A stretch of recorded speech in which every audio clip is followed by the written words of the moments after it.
So get the best, we hire the best and keep the best. What struck me were two things in your response. First is at a very young age, while you chose a specialist subject, you also were very keen on governance. See, growing in an organization or career management, all this is our, as a person, it is our individual rights and of desires, if I should say that. The never give up or never say die attitude. So get the best, we hire the best and keep the best. You didn't get in the classroom, inadvertently you got in the boardroom and vice versa.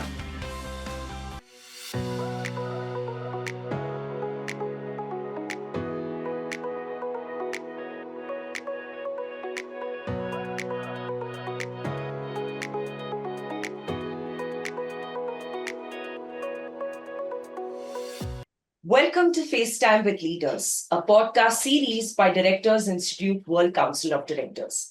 I'm your host for today, Priya George, and in this episode, we bring a rare blend of academic brilliance, legal insight, and corporate experience to the table. We are joined by someone who has seamlessly worn multiple hats, Dr. Shobha Shridhar, a seasoned consultant, company secretary, and educator whose footprint spans boardrooms, classrooms, and advisory desks across India.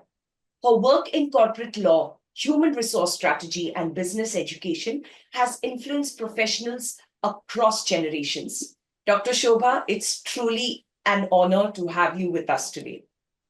Thank you so much, Priya. I thank the Directors Institute for having me here. It's also my honor and privilege to be associated with the Institute. Thank you so much once again. Absolutely.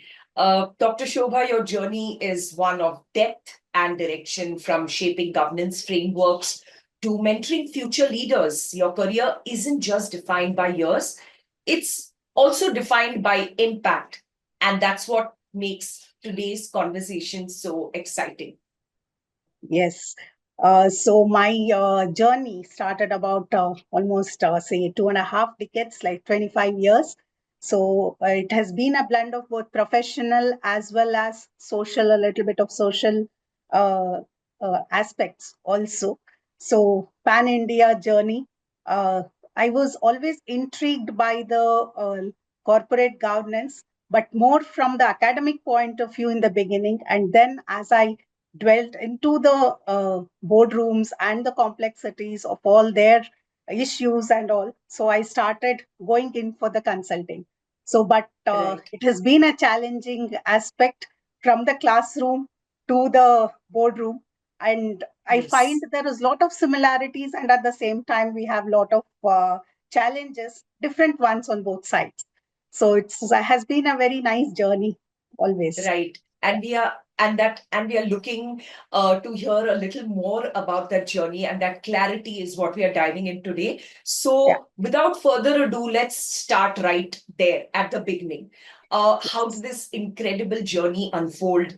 What were those early sparks, turning points, unexpected detours, or even probably a mentor that brought you to where you are today? We'd love to hear from you. Yes. So from the place where I come from, city, so we have always, and the generation where I come from, we always had only two professions, either go in for medicine or the science stream was very much in demand at that point of time. You go in for medicine or engineering, which I didn't want to take up. Commerce was something which was always, I felt it was my core, and governance was something which I was always looking forward to handle. So that is how my childhood itself started, and I had many mentors coming from chartered accountancy or even corporate governance fields. So they shaped my interest and guided me to take up this profession of company secretary from day one. But I was faced with personal issues, also got married very early, but that Right. didn't stop me from going ahead with it. So academics was always my core, in the sense I was always good in the academics. So that propelled me not to give up at any point of time for any challenge per se. So I was married to an army officer. So that phase my journey throughout India, for that Right. matter. And though I had completed my graduation at that point of time, I just wanted to do my corporate secretaryship. So Right. that is how it started. And since it was difficult to go into the core part of practice or companies, Mm. organizations in all the places, I Mm. shifted a little into the academia. So that was where I kept Okay. in touch with all the corporate governance and HR practices, ended up with masters in commerce, masters in business administration, and a PhD in the meantime. Wow. But consulting on various aspects relating to the governance part of it at wherever place, whichever place we went to. So that Mm. has been like keeping both the fields, classroom to boardroom, Mm. as you rightly mentioned. So Right. both the fields in parallel way. And the challenge is what I faced in one, I used to get the answer in the other one.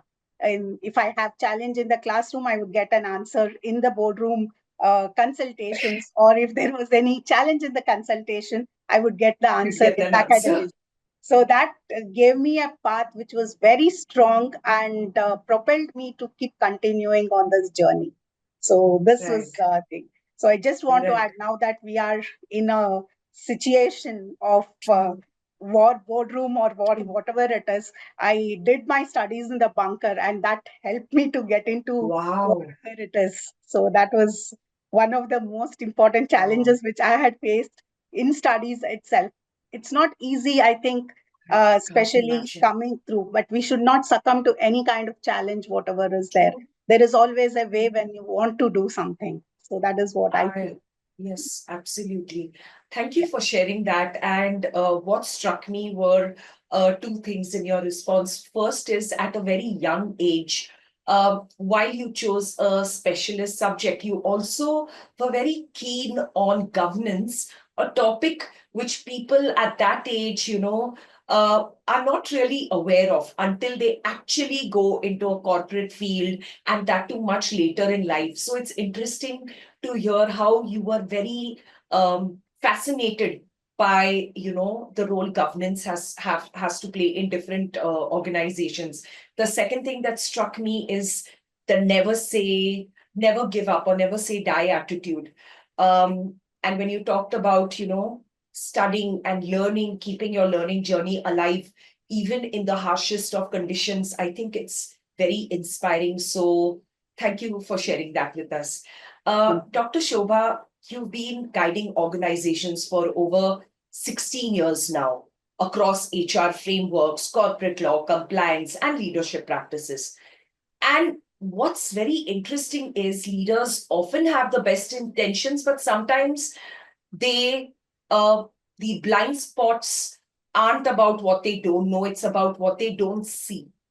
From where you stand with your lens on both people and policy, what are some of the common leadership blind spots you keep coming across?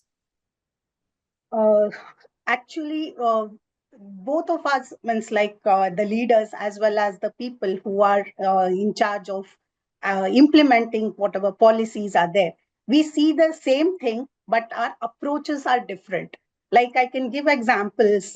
If I am in the board, I would want everything to be strategic, and I think about it on a long term basis. A person implementing it wants faster results. Today I implement, tomorrow I should be seeing the results. This balance is very crucial, and there is a very what I call, will call it critical aspect here, because bringing the balance between the policy maker and the doer is very challenging at times, because they may not see eye to eye on various aspects. Like I may just say, implement the policy of posh inside Right. the organization, but the person who is implementing may come up with lot of ideas or lot of True. critical analysis and all those things, and he may point out that this is not the time to go ahead with the implementation, but I want the policy implemented. And there might be timelines within which I need to do it. So, here, what I see is when we are having this kind of a challenge, the best thing is communication, transparency, Mm. and all of these aspects, if you are sitting on the table and discussing why you want to do a certain thing or why you want to implement a certain policy, so that will bring down the difficulties to almost 90%. It will be washing away the difficulties. So this is what was one of the aspects where we can talk it out, we can do it out. So that is one thing where I have seen. So most of the Right. communications, if it is transparent, lot of Right. results can be achieved at whatever rate possible. Yeah. Absolutely, absolutely. It makes thanks for that very insightful response, and makes absolute sense. Dr. Shobha, one thing that really stands out about you is how you've managed to stay equally rooted in both the legal and human side of organizations. So we are keen to know, how do you keep your legal knowledge sharp and relevant? And when the law says one thing, but real world HR realities are completely different, how do you help leaders find that balance without losing sight of either side? uh, See, legal, whatever knowledge it is, it's always required to be updated. Constant updation is the in word right now. And the other thing is being aware of everything. You may not be practicing something, like I may not be practicing IT, but at the same time, knowing what IT is all about makes a True. lot of difference. I think updation and continuous education or continuous awareness is the only weapon which we can use for progress and growth of our profession individually as well as the organization's growth also. So legally we have had lot of amendments and things which are coming out in terms of HR policies and in terms of what government is giving in terms of every other aspect per se, and in terms of governance also. So we can see lot of changes from what it has been year to year, month to month, week to week. So there has been constant amendments, constant changes, and change is the only thing which is constant in life. That is what we should be believing in. And the second thing is expectations of the organizations and expectations of the employees are also varying. Sometimes they may feel monetary compensation is at the highest, and sometimes they feel job satisfaction is at the highest. So matching this will be only through awareness. So if we are aware of what the industry is going through, then we can probe and we can make a situation, or we can make an environment in that way that we can match the best organization with the best employees. So the generation which is coming in for recruitment and employment right now, in any sector Right. for that matter, they are looking at overall holistic view. They want good compensation, they want good promotion, they want to tour the world, Correct. and they want work also. And it has to be on their terms. So, matching this with the organization policies, vision, mission, and all those things will be a challenge if we are not aware of what is the expected requirement. So, best is to constantly keep updating, be aware of whatever is the requirement, and again, transparency and communication will always be the best. Hire the best True. and keep the best. That should be the motto. Yes. Absolutely, absolutely. I think that's a very insightful response, Dr. Shobha. A question that came to me when you were responding is, in one of your earlier responses, you said that um, your classroom and your boardroom, the answers that you didn't get in the classroom, inadvertently you got in the boardroom, and vice versa. Could you give one such example of something that you learned in a boardroom which you implemented in a classroom, and you know, the other way Um, around? yeah. So if I should call my classroom as theory, I will call my boardroom as practical. Practical. Yes. Yeah. Okay. So I always tell when I am addressing this classroom candidates, professionals that way. See, I can tell you how to ride a bicycle. I can talk about how the bicycle is. It has two wheels, it has pedals. Keep your one foot on the pedal, keep and then press the foot, and the bicycle moves. But that experience, what you will be getting, is only when you jump into the situation. So I can talk about the boardroom, governance, I can talk about the directors. It will arm me with everything what is required from the legal point of view. It may be giving me from the structural point of view, the way in which the governance has to happen, compliances has to happen. All these things I am armed with. And when I go to the boardroom, I know that the structure is not happening or there is some compliances which is not there. So at that point of time, I can use the classroom knowledge here so that the whatever compliances and whatever structure has to be there can be taken. So the way in which the number of directors have to be there, the way in which the meeting has to be conducted and all those. So if I want to give an example, there is a notice which has to be given within this period of time for any meeting. So like if it is a board meeting, we have to give it within 7 days. And if you have a general meeting, 21 days, that kind of a thing. And what the meeting will be containing, notice will be containing, all those things we do it in the classroom. So when I come to the boardroom, I can just be there, advise, and make sure that the notice is given. So that way. And the conduct of the meeting also, how the chairman enters, what will be the agenda, how it is to be structured, all those things, I will get an idea. And what are the problems which we face in the boardroom? That again, I can carry it to the classroom, like practical examples per se. Yes. Right. Yeah. Thank you for answering my question. Yeah.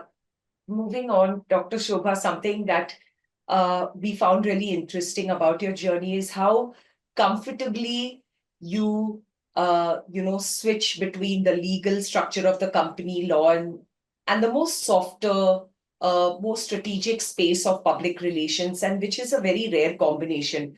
From your perspective, how can leaders start seeing transparency not as something to fear, but actually as a tool that they can equip themselves with to build stronger relationships, long-term alignment, and trust, credibility? Yes. See, most of us view transparency as vulnerability. If if any person knows about me, I feel that they'll take advantage of whatever I am, whatever I'm capable of. Same way, the organization also looks at giving out information. So some of their competitors or somebody can misuse this kind of information, whatever is there. So they try to guard. I feel transparency is only the power of a stronger person. So there is nothing to lose if you are giving out the information about yourself or organizations per se. It will only strengthen you because all of them are aware of what you are. So you have nothing to hide. And that will actually protect you from getting into any kind of difficulty. Once you hide, then you keep on explaining why you couldn't disclose this kind of an information, why you did not talk about what you were. So I feel transparency has to be used more like a strength, more like a power source rather than as a weakness or a vulnerability point of view. So I would definitely expect the PR of organizations, I would definitely recommend that they take out the transparency and communication as their only source which can protect them and which can be with them wherever they are in any kind of situation per se. Right, right. When you talk of transparency, I mean, what is the line that uh, a person should draw for themselves when they say disclosing information? It could be during the interview stage, it could be during an appraisal stage. So what is the line like when you say disclosing things about yourselves? Like, what exactly are you talking about? Is it only with regards to personal? It could be a previous job or a previous employer. Are you talking about that? I don't think personal information, right? Like, could you Yes. explain a little? Like, yes. Yes. What is required to be known by the other set? That is always what is transparency, what I am talking about. If I am going Okay. in for job interview, the person need not know what I am facing in my house. Got it. Okay, it Right. is material transparency, what we call, if I should come into the Understood. legal and corporate jargon.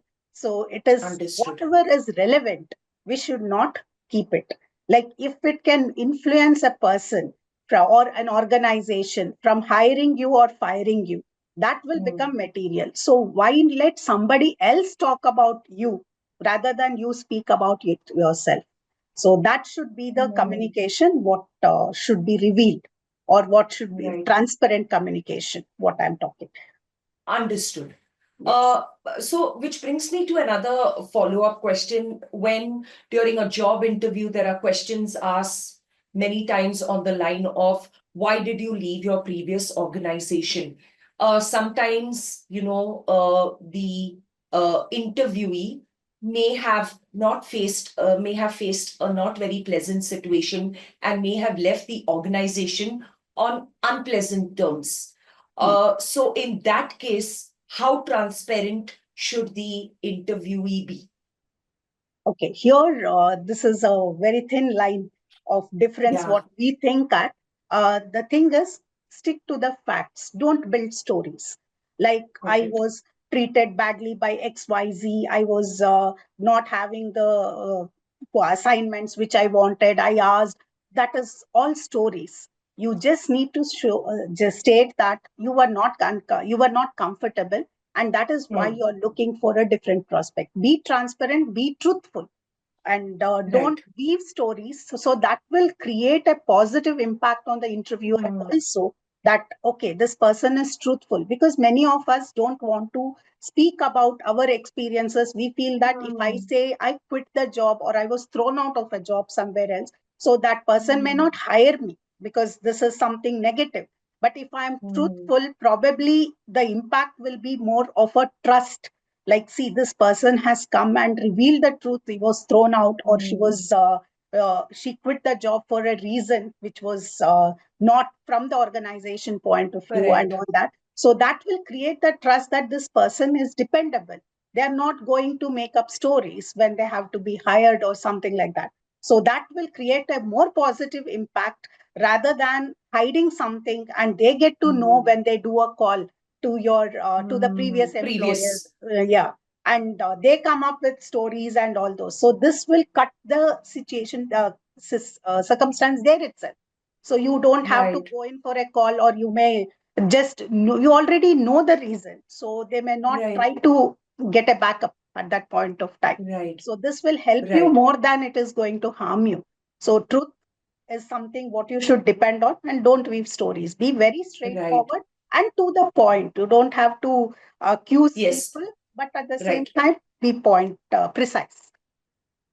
What if the interviewee says something like, I was looking for growth or better job opportunities? Would the person who's hiring or the interviewer feel that this person might jump to another organization if another, you know, better job opportunity comes? Because here the person is telling truth, like, I wanted to get out of the space of complacency. So I was looking for growth in my career journey and looking for a job, another job opportunity with more um, experiences that excite me. Would that be acceptable, or would it again put the person on back foot, like who's being interviewed? Yes.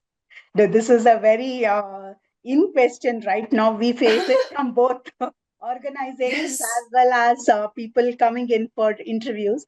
So here again, I will say go by the truth, and even see, going growing in an organization, or career management. All this is our, as a person, it is our individual rights and of desires, if I should say that. Correct. And nobody can stop you from growing. So you are Correct. putting across the fact that you want to grow to XYZ level. So Hmm. how can somebody prevent you? If you join my Correct. organization, you can't go to a Y and Z level. It's only till here. So nobody will say that. The only thing what will Hmm. happen is the interviewer, you will get clarity as an interviewee and as an interviewer both. Okay, that Hmm. whether this person is suited for the organization. I call it more Makes like a sense. matchmaking again. So Right. it has to be the right match, only then it can sustain. Otherwise both Makes will be sense. suffering. So get the best, be hire the best, and keep the best. So that should be Right. the policy of the Right. organization. So if their Right. organization is very clear from the beginning that this person is looking for this kind of a growth, and if the organization is providing that kind of a thing, they are Yes. definitely going to look at the frank option, whatever was given by the interview. If it is not, they will Absolutely. say we are not suited for you. So, but Right. stating it by the interviewee is very, very important. Yes, and Like, I think the interviewer also will get an idea of the kind of correct. organization he's going to be a part of, whether they are open or, what kind of mindset they come with. That makes a lot of Absolutely. sense. Lot of Yes, clarity in the beginning yes, itself. So yes. they are not wasting Clear each other's time. communication. Absolutely. No Yes, wastage of time for either of them. We can makes look at sense. different options. These people can have different options. Yes. Absolutely. Thank you so much for answering my questions. They were slightly off script, but they just came to my mind. It's Uh, awesome. Thank you. Dr. Shobha, you've had the kind of experience that you come with and the kind of journey you've had. It's clear that you've already impacted many lives and institutions. But considering how far-sighted you are, how thoughtful you are, I'm sure you're also looking into the future, looking ahead. Are there any specific aspirations, perhaps in the boardroom or in shaping policy? Are you looking towards the role of being a mentor, which I think you already are in some capacity? Now that you're leading towards your next chapter, we'd love to hear from you. Yes. See, it's been a journey like from classroom to boardroom. So that was one step, and balancing both. So I built a floor, Mm, balancing on both the aspects. So I have been into guiding and consulting on the boardroom, having for board governance compliances for smaller organizations. I would now look at the next step for at both advisory roles and being in, like I said, experience is something what teaches us much more than what I can learn from other aspects like listening, hearing, and all. So right. I do want to have the experiences of bigger organizations, and consulting will keep on and on. Like we are going to see more emergence of organizations, different types of organizations. Even at least 15, 20 years back before our company law came up, we didn't have many sort of organizations. Now we didn't have the startups, we did not have, we used to call it by a different name, but it used to be, we never expected that organizations can also be split into so many sections, LLPs. Correct. So we had sole proprietor, then we had HUF, and then partnership and companies. So these were very standard ones, and this has further sectioned itself into different sorts. So, like Mm, now, I'm looking at more such organizations, probably the bigger traditional organizations, MNCs, where I can learn and impact the mm, board mm, governance to a level. So, that is mm. my thing. And independent directors, yes. So, right now, I'm certified independent director, but I would definitely like to don that hat also, at least for a couple of companies. Is the thing. Yeah.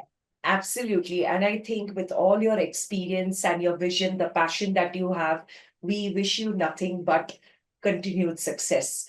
Um, Dr. Shobha, Thank you with the so much. depth, you're welcome. Dr. Shobha, with the depth you bring in both regulatory frameworks and human systems, you've likely seen corporate governance in action, not just in policies, but in people as well, behavior, culture included. So, from where you sit, having shaped minds, advised leaders, and studied systems, in your experience, what truly separates performative governance from purposeful governance?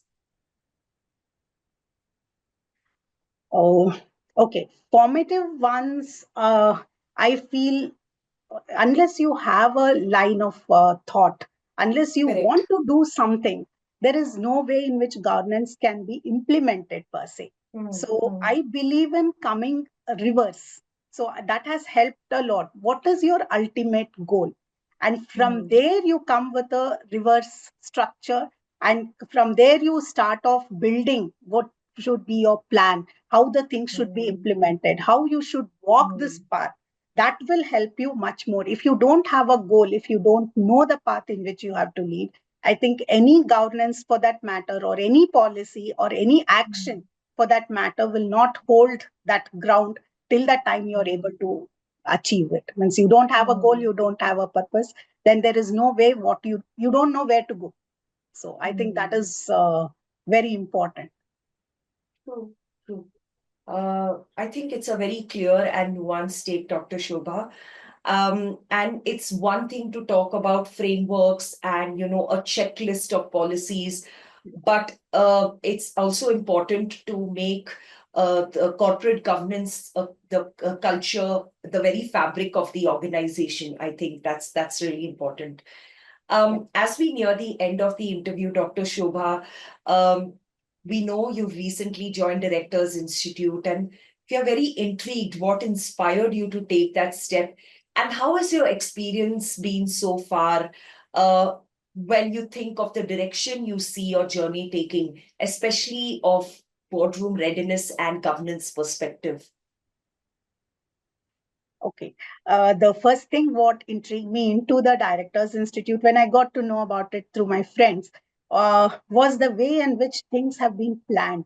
It's so sophisticated and so much streamlined that you don't Hmm. have to break your head, if I should use those words, to Right, understand the process per se. So it looks like somebody has already fixed how it should be taken. And that organization, that structure was something what drew me into the Directors Institute. So everything is all picture perfect and perfect also. So it's been about 6 months to 7 months since I have been with the Directors Institute. And the journey so far has been really amazing. And I'm looking forward to be part of the rest of the journey and also be associated with it on a lifetime basis if possible. But it has been an amazing journey, and I look for all the sessions, whatever has been conducted, the interviews, like whatever we have had, the recorded right, sessions, the course right, material, everything right. is like, it has been very much streamlined, and I will call it ease of learning, if I should bring the same words as MCA. So, ease of Hmm. learning, ease of doing, and ease of Hmm. living, per se. So, Right. knowledge, when it is given on a silver platter, there is nothing like it. Knowledge and expertise. I'll not just call it knowledge. Yes. Absolutely. You're really inspiring, Dr. Shobha, because despite your experience and, and the number of years that you have in your career journey, you have still taken the time and the effort and the inclination towards learning. So I don't think learning should stop at any age, or regardless of your length or breadth of experience. I think investing in one's learning is always going to be fruitful.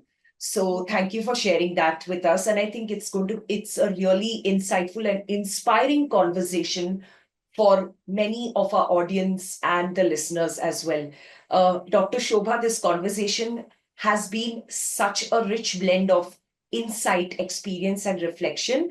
And from your academic journey in the bunkers to your consulting wisdom and your evolving governance vision, it's been an absolute pleasure having you with us on FaceTime with Leaders. So thank you once again for being here with us today. Thank you so much. It's my pleasure and wish you all the best at this. Thank you so much. Thank you. And to our audience, thank you for tuning in. We hope today's conversation gave you something to reflect on, whether you're in the boardroom, whether you are just starting out in the career, whether you're in a classroom or just planning your next step forward. This is FaceTime with Leaders brought to you by Directors Institute. I'm Priya George signing off. Until next time, stay curious and stay connected.